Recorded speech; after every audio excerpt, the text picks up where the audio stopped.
Welcome to the Daily Dish with Leanne Ely. This is a show about you, your life, and the vibrancy you want. Join us for daily motivation, wise women's tips, and more as we collectively gather together and move the needle in our lives, heart, mind, body, and soul. Now, here is your host, Leanne Ely, and the Daily Dish.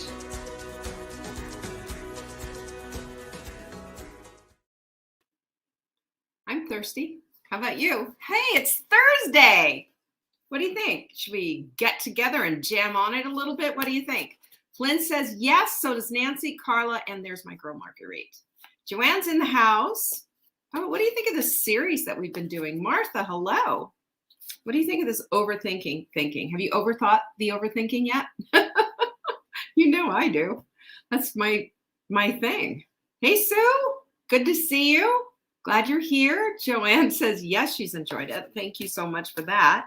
I appreciate it. And who is in for tonight? You know what we're doing? We're talking about the Be Strong, Get Strong, Be Strong webinar. That is happening tonight. It is at 7 p.m. Eastern. And all you have to do is sign up. It's absolutely free. And even if you can't make it, it's a good idea to sign up, because if you sign up, you will get access to it. It's going to be a good webinar. You know, I have this new thing, this little, I don't know, bee in my bonnet, shall we say, with women over a certain age, getting into the place of being strong as they possibly can be, to protect muscle and to protect bone, because that to me is vibrancy. We cannot be vibrant at all if we don't have our health. Let's look at our health and stop looking at the scale. Pinkies up. Right on, Nancy. Let's do it. Hey, Wendy, I'm glad you're here. Who else did I see? I just saw Helen and Suzanne. Nice to have you here. I'm glad you're here. Helen is just, you know what? She might be driving, but she's on it. You know, she stays on it. I really appreciate that. Our quote of the week is a really good one. Check it out. Not everything that is faced can be changed, but nothing can be changed unless it's faced. Right on. Right on. How many times have we shrunk and slunk away? Shrunk and slunk, you know? We're too scared. Don't want that confrontation. Well, I don't either. But, you know, sometimes it's necessary, right? Sometimes it's necessary. Hey there, Lizzie. Marguerite. Well, I see Marguerite's pinking up me. Yes, I think so. That's just a good one. Hello, Beth and Vanessa. Look at her. She's just sitting there shining away. Glad to have you here. Jocelyn, Nancy, of course I saw you. Alice is here. Corliss just popped in. That means we're having a party today. Have you noticed? We're having a party. Our supplement of the week, by the way, it's a good one. This is Get Lean CLA. CLA stands for conjugated linoleic acid. What you need to know is that they've done studies on this to show how it helps with belly fat and thigh fat. Hello, did somebody say thigh fat and belly fat?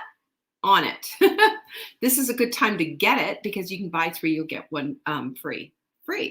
So go to savingdinner.com/show to check out this incredible deal, because it's going to be gone on Sunday, as you know, Monday morning at 12:01 a.m. So get on it. Get on it. Tanya's here. Doris is here. I love that you're here, by the way. Our sisters are all here and in the house. And Alice is sitting there. She's stirring the pot, making sure everybody's saying hello. I like that. Did you know our text messages get you special deals, but nobody else gets? I'm serious. You just have to follow these steps. Number 1, pull out your phone and go to the text messaging app on it and put this phone number in where you'd normally have a person's name, 855-960-3720. And then in the message part, put the word join all in caps. Okay. Now, if you need help with that, and then there's going to be a message that appears, and then you have to confirm yes or no that you want to do this. If you don't get it, it could be something on our end. We can help you. So savingdinner.com/text to get Lindsay's little training video. If it's still not working, which I know a few of you have had that issue, talk to your provider. There could be something going on there. Thank you, Teresa. She said, my hair looks pretty. It's amazing what hot curlers will do, isn't it? I love that. Hot curlers for the win. Hey, Terry. Yeah, Terry was one of the ones who said that she was having issues with it. So was Sarah, I think. So you know what? And I get that. It happens sometimes, but c'est la vie. So we are also sprinting, and don't forget, you will get an invitation if you keep on posting every single day. You can either post under our post, or you can make your own post and do a selfie or whatever in the Hot Melt Sprint group, right, on Facebook. And if you do, you're going to be invited to our slumber party on Friday. Won't that be fun? Not this Friday. When is it? The 18th. You'll get an invite. You'll see. And tonight, don't forget, is savingdinner.com/strong. It's going to be fun. It's going to be fun. That's what I have to say about that. So we have been talking all week long.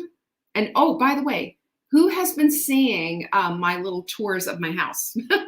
They're on Instagram and TikTok, by the way, and we've been putting them all out there. Hey there, Juanita. Yes, day four. I've been staying off the scale just because. Just staying off the scale. I don't need to do that. You know what I need to do? Just stay, hold the line, right? That's what you need to do too. It's that simple. So we've been talking about overthinking, and it was from this really good book that I got from John Acuff called Soundtracks. And it really stirred the pot and made me start thinking about things. And I figured, well, listen, I bet you're having the same stuff too that you need to think about. So what we think gets in the way of what we want sometimes. And oftentimes what's at the root of it? Overthinking. If you're guilty, put your pinkies up. That's me right there all the way through. Hey, Lynn, I'm glad you're here. Thank you. Sue said I have a very lovely home. Thank you, Cornelia. I got your email. I haven't returned it yet, but I will. Sorry. And it's been one of those crazy busies, but yeah, definitely want to do that. So anyway, yes, the hot melt spaghetti. Did you see I showed you how to make hot melt spaghetti because it's so easy.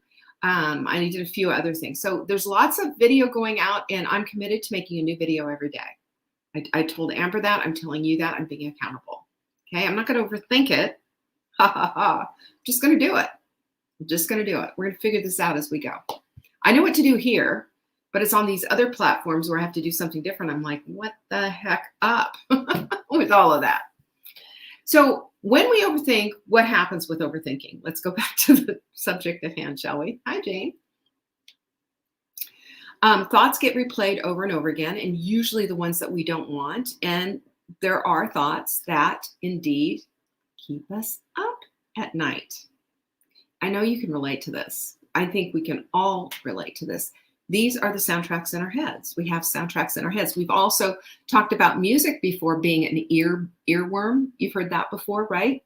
Because what do earworms do except make us just a little bit bonkers? You know the one that I have in my head right now?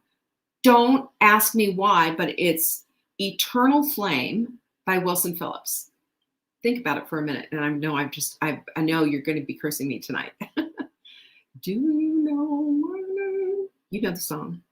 Anyway, I don't know why, but it hit me when I was doing my doing my setup today for the show. And I kept thinking soundtrack, and then the song, and I have a few songs that every once in a while will just play in my head, and it drives me a little bit bonkers. I have thoughts that do that as well.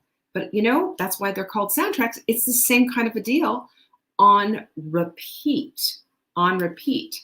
And the fact that it is the same brain that tells you to keep ruminating on something worthless, or telling you it's too late, it's too hard, you're too old, or that you can't, that the fact that your brain can be taught something new is something that we all have to glom onto. That's the thing we need to glom onto, not these old rickety thoughts that are just worthless and super not serving us anymore. Anyway, in the book, he says that we need to play a new soundtrack. I've shared that with you, or at the very least, turn down the volume of the old one that we keep playing. And a lot of times what happens is that we need to kind of get into the place of understanding what the heck is going on, and that we are doing this in the first place. That's the big deal. So here's a couple of things that we've learned along the way with this. And I think I'm going to kind of recap a little bit of the stuff from Monday, Tuesday, and Wednesday, simply because I think it kind of puts, it helps us to go to the next level of this, which we're talking about actual tools of what it is that we need to do. Number one is that your thoughts aren't necessarily true, right? Your thoughts aren't necessarily true, and you don't have to believe everything you think. That was a big eye opener for me. I don't know about you, but for me, that just made me go, whoa, yay. Isn't that a good thing? Isn't that a good thing? You don't have to act on everything you think about either, because every once in a while, don't you just want to hit somebody over the head and just say, grow up, stop it, whatever, I do. You know what? You see stupid people all the time. I see stupid people. Well, we all do. And and you see this behavior online. You see it all over the place, and you see it. And yet, if you were to go up to somebody and go whomp them upside the head, even though they probably deserve it, you're going to end up in jail. So we don't act on everything that we see that's out of line, do we? This is why I'm so adamantly against posting stuff that is a stir of the pot when it's a controversial thing. Then it just lowers you to that same level as a troll. It really does. And you're not doing anything. You're just flaunting your confirmation bias. Here I am. This is my, where I stand now on all this stuff. And who cares? No one is the answer to that. But I think that the big thing that got me with all of this thing, and this whole book, here it is, by the way. I took the covers off. I don't like those covers. They just drive me crazy and they get all in the way. Here's the cover to that book. And the other thing that just really made me go, aha, is that thinking isn't over analyzing. Although we think it is, it's not. Thinking is just thinking sometimes an unsupportive thought over and over again, or an unsupported idea, or something that is even apart from what our lives are today, what our lives are really going on. This is what happens when we hit play and go crazy on old memories that make us feel bad. And our thoughts just run amok all by themselves, without any support, without anything that says, yeah, this is the way that we need to go. It's just like, here it goes again. And how helpful is that? Really? Seriously, how helpful is that? So I think that's an interesting distinction, that overthinking is not overanalyzing. As a matter of fact, we need to pull analyzing out and do a big picture analysis so we can figure out what the heck is going on. Those when we deploy a big picture analysis, what we're doing is saying, okay, we're solution oriented at that point. That's what that does. And it immediately puts our mind into that place of seeking solution. And the thing is, we all have soundtracks. We all have soundtracks. Do men have this issue as well, or do women have these soundtracks, just women? No, everyone does. It's a human thing. What the author makes the point about, which I think is absolutely 100% true, it's our subconscious. It's stuff that's stuck. We have loops that are stuck. We have thoughts that are stuck. We have ideas and notions and old belief systems that are stuck. And we just need to release them and let them go and replace them with something else. Remember, that's the whole thing with retire, replace, and what was the other one? Retire, replace, and repeat. That's it. It's that simple. However, it is a simplistic idea. Deployment of the actual idea and having that happen instead of the old stuff takes a minute. That's why turning down the volume can be so important. So it's easy to remember. And again, think about this. How often do we remember the things in our lives that have either embarrassed the heck out of us, have been absolutely shameful moments where we relive the ugly stuff in our lives and forget about the wins on a daily basis. We forget about the wins on a daily basis. This is why we have our wins on a page daily for Take Back Your Life journal, because I want to make sure that you see that you are winning and that you are doing things on a daily basis that are pro you. that we're not always just wrapped up in these, these negative toxic loops. It's just, this is part of our human equation is what I'm trying to say. So we all have to, and we have to remember too, this is what the amygdala's job is. Our job is to run the amygdala, not the other way around. Because if the amygdala had their way, you'd be sitting in a little corner in a fetal position, afraid to move because everything's risky. Your amygdala is always going to, for the sake of its survival, want to push you into a corner and say, stop, don't do anything, and let's just stay the way we are. Always, always, always. That's how she runs. I call my amygdala Amy. You can call yours whatever you want, but I don't let Amy have the run of the show anymore. I lived in such shame and such perpetual fear of everything, and the things that went on repeat over and over in my head were stuff that I had accepted that other people had said or had done or whatever. And, I allowed a lot of shame into my life. I allowed a lot of stuff into my life and just thought that's the way it was. And when the day that I woke up and said, I don't have to live like that or accept that stuff anymore, that's when I realized I could turn down the volume on that and I could start switching it up. That's why I was so interested in reading this book. So the other thing is that I found so interesting, because one of the things that I love about John is that he does his homework and he does his research. And you know what he said in there that just really blew my mind is how often we change our stories and we change our thoughts for whatever reason. They found over 60% of people did this. Why? And they used a really concrete example of where were you on 9/11, because everybody remembers where they were on 9/11, right?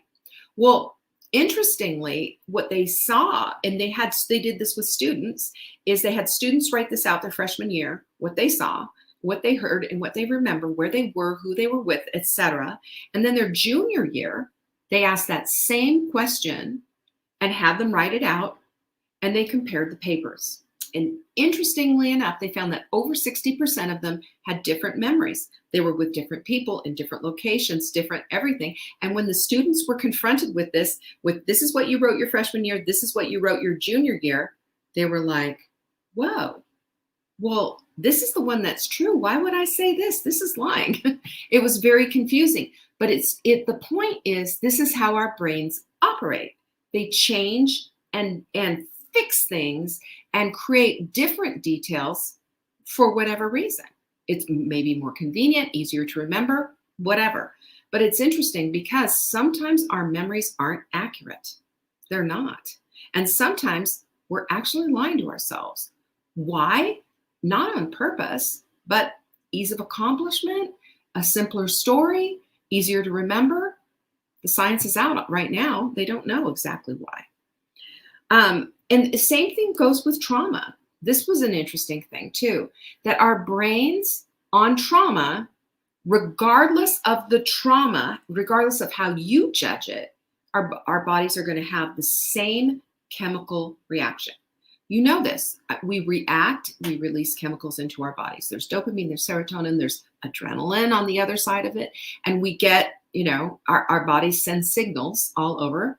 And, we're a chemical mayhem, perhaps, or a chemical mix of happy. It just really depends on the, on the situation. Really great example of that I love, which was in an awkward social situation where a teen was maybe ostracized by the popular kids at school, was a traumatic event for that person, just as if they had witnessed a car accident or something very traumatic. We, however, will judge that and say, oh, it's no big deal. Don't worry about it. What do they know? They're just not good friends. They're not, whatever. Without recognizing and understanding that our kids have just gone through a big trauma and it has affected them physically as well. And I just kind of would say that makes the case, doesn't it, for listening to our teen? And even though it really isn't a big deal and they'll figure that out themselves as they go on later on in life, right now, They need to be met with where they are. And that was traumatic for them. A little empathy is important. We all have confirmation bias, don't we? We do. We all have confirmation bias. And we're magnets for stuff that we already know or we already believe. We're going to find that stuff because our reticular activating system is always searching for it.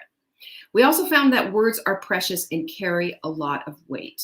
So basically, when we make these horrible sweeping statements, I can never lose weight, I am overwhelmed, I can't get organized, and all of this, we are creating commands for our brains.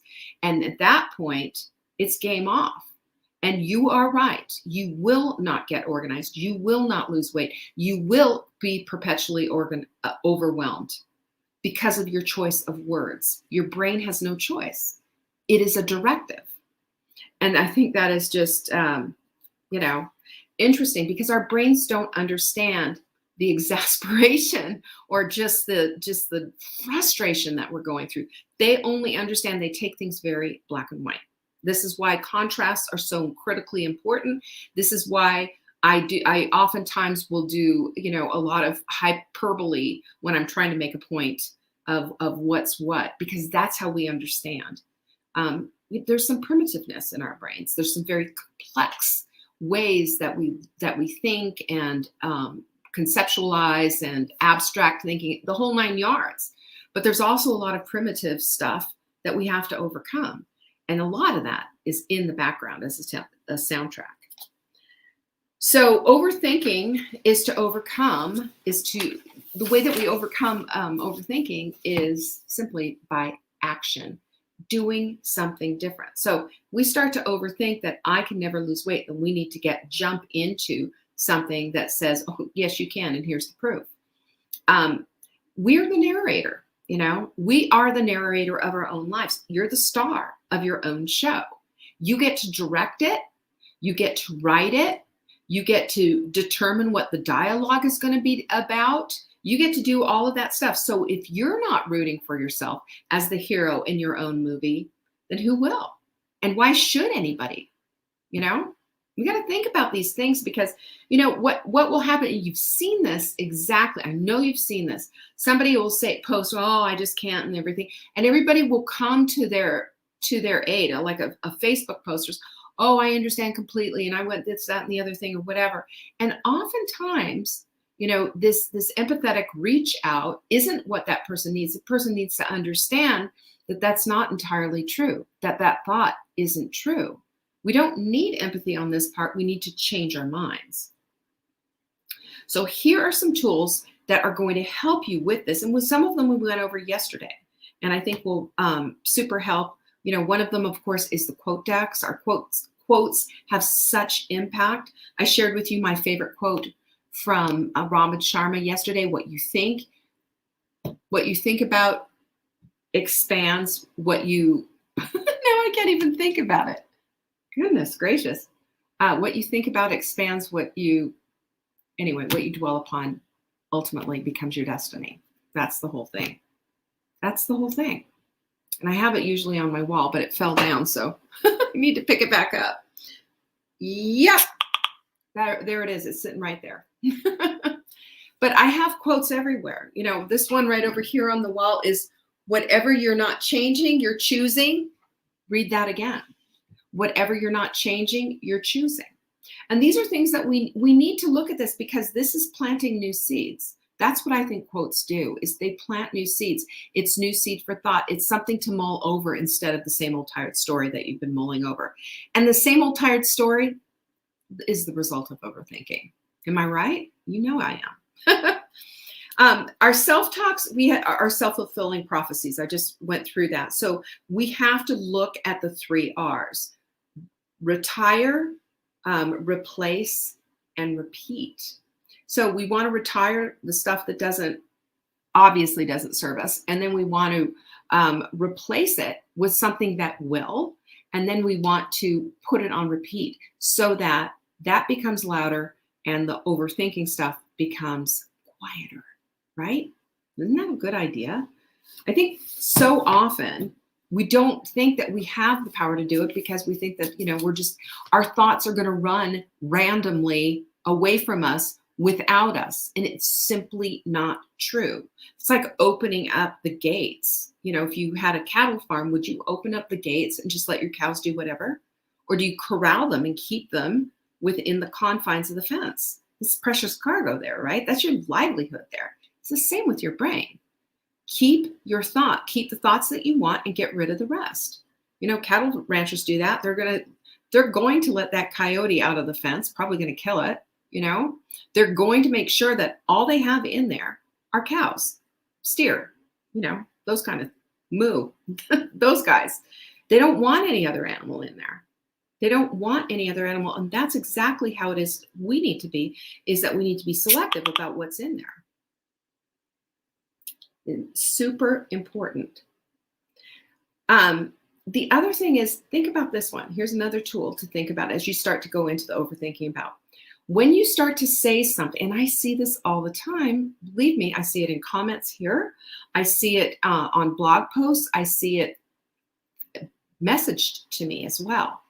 I read somewhere that blank, blank, blank is true.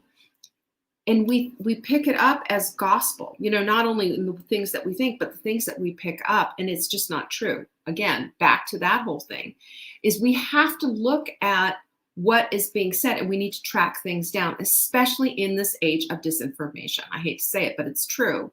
We have a lot of disinformation out there. And as a matter of fact, if you ever start to do some of your own research on nutrition, it'll make you just a little bonkers. You'll say, but what about the China study for the vegan article? And then the omnivores like me will come back and say it's flawed and here are the reasons why. And it's just this back and forth thing. But the thing is that we all need to be detectives about the things that we're reading about and say, but is it true? Because we don't need to be planting new seeds of disinformation into our heads, do we? No, we don't. Hi, Piper. I'm so glad you're here. Vanessa's girls, sweet as punch. One of the things that I have started saying, and I learned this from, oh gosh, why can't I think of his name? David something. I'm just like having brain farts all day. Sorry. But smart guy, and he used to say this all the time: everything is working out for me. Everything is always working out for me. And I love that. I think Marie Forleo, there's a bunch of other people that have said that everything is figure-outable. I love this because it opens the door to possibilities, and it stops all the crazy talk and all the things that we can't do and puts instead in its place the idea of possibility. And if we have possibility, then we have hope. We don't have hope if we're just pushed into a corner, do we? In the fetal position, as the amygdala would like. Think about that for a minute. The hope is in this idea that everything is always working out for me. And then guess what happens? You put this notion out, and now it's up to your brain to start searching for, and it will, because that's what it does, the evidence to support that. That's what the reticular activating system does.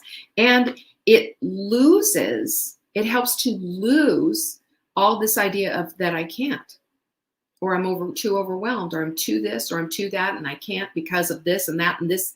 And that just becomes thick and insurmountable. Everything is always working out for me. Everything. And watch how all of a sudden some serendipitous stuff just starts to happen. This happens and that happens. Somebody shows up. You get you get a phone call that you weren't expecting. You get something else. Maybe something comes in the mail. Has that happened to you before? I can't even tell you how many times that has happened to me. I remember a long time ago when I started saying everything is always working out for me.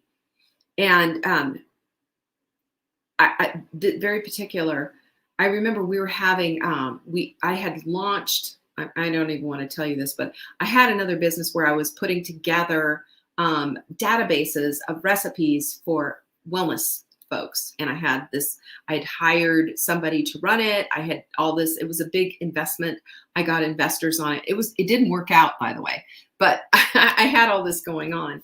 And I just remember at the time when it was just, I was kind of worried about the big outlay of money and everything. And I started using this. Everything is always working out for me. Well, don't you know? I was looking at, we're going to go into the negative this month. And what am I going to do? And I was sweating bullets. And I still was saying, everything always works out for me. Everything is always working out for me. And I got this odd email, and it was from Vanity Fair Napkins. And Vanity Fair Napkins and I, long story short, I did a whole tour for them, and they sent me a nice big fat check, and it all worked out. But at the time, I was scared to death.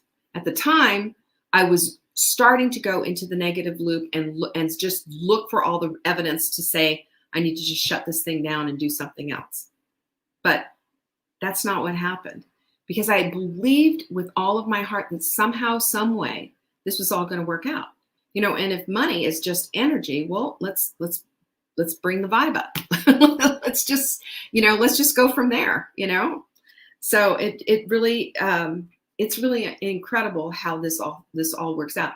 And I invite you to write this down, maybe on a 3x5 card, put it in your car, put it in your wallet, put it in your bathroom mirror if you need to, but put it everywhere. Everything is always working out for me, and let it be so. And remember too, piggybacking right on that, you find what you're looking for. So, and what you're really looking for may not line up with what you're actually getting. And that has a lot to do with, again, overthinking. Whether you're saying it out loud or it's just you're saying it in your head, it's still the incongruity of the whole thing. This is why you get, mentally fatigued too. It's because what you're experiencing and what you're saying can be two different things. This is a quote from the book from John Acuff. I don't know how to say his name. Acuff? Really good one. Fear comes free. Faith takes work. Isn't that the truth? Fear comes free, but faith takes work, because we need to stand in belief of faith, even when we can't see what the heck is going on. So the proof and evidence won't come knocking at your door, just like motivation won't. It's just not going to show up for you. You have to be on the lookout for it, and you have to find it. That's part of the action, really, of doing this whole thing. Number 7 is to see it, say it, and write it down. Everything is always working out for me. I'll show you. You know what? I can tell you. This is my little Dollar General notebook. And in there, I can't tell you how many times I've written that out. Everything is always working out for me, because, when I do this, I watch how things change for me. When I do this, I look for and find all the evidence that I want to support me. If I was choosing to, I could also find all the evidence I didn't want to support me as well, or to not support me as well. You see what I mean? Just to convict me. We're like lawyers in that way, we are. It just depends what side you're on. So here's the thing. This is kind of how I'm tying the whole thing up. It's a vibe. That's what this is.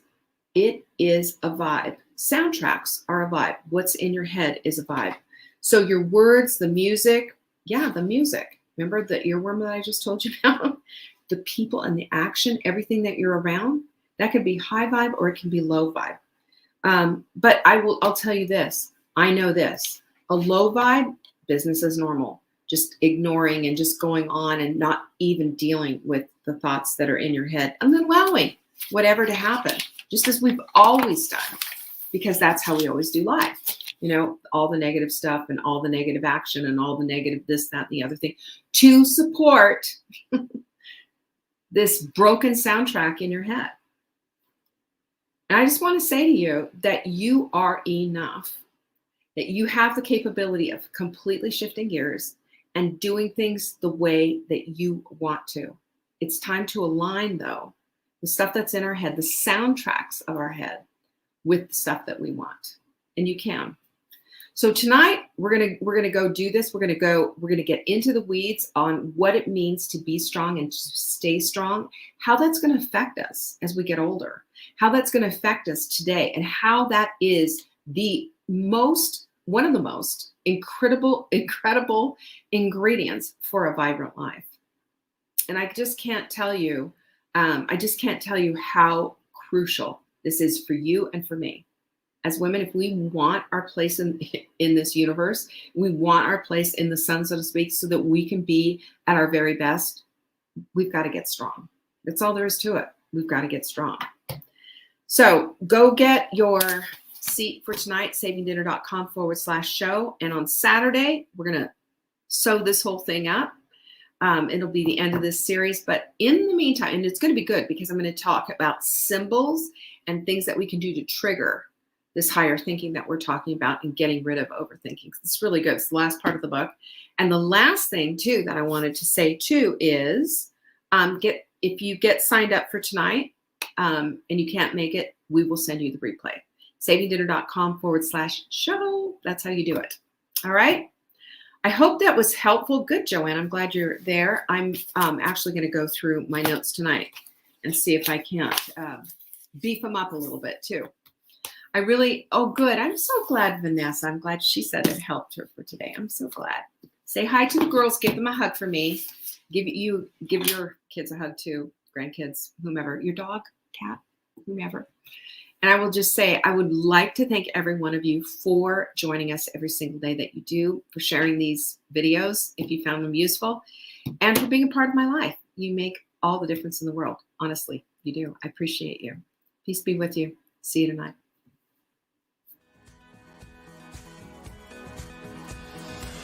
Thanks for watching. Check back for new episodes. If you missed the live show, you can always watch the replay. You can find Saving Dinner on YouTube, Facebook, Instagram, and TikTok. Until next time, pinkies up.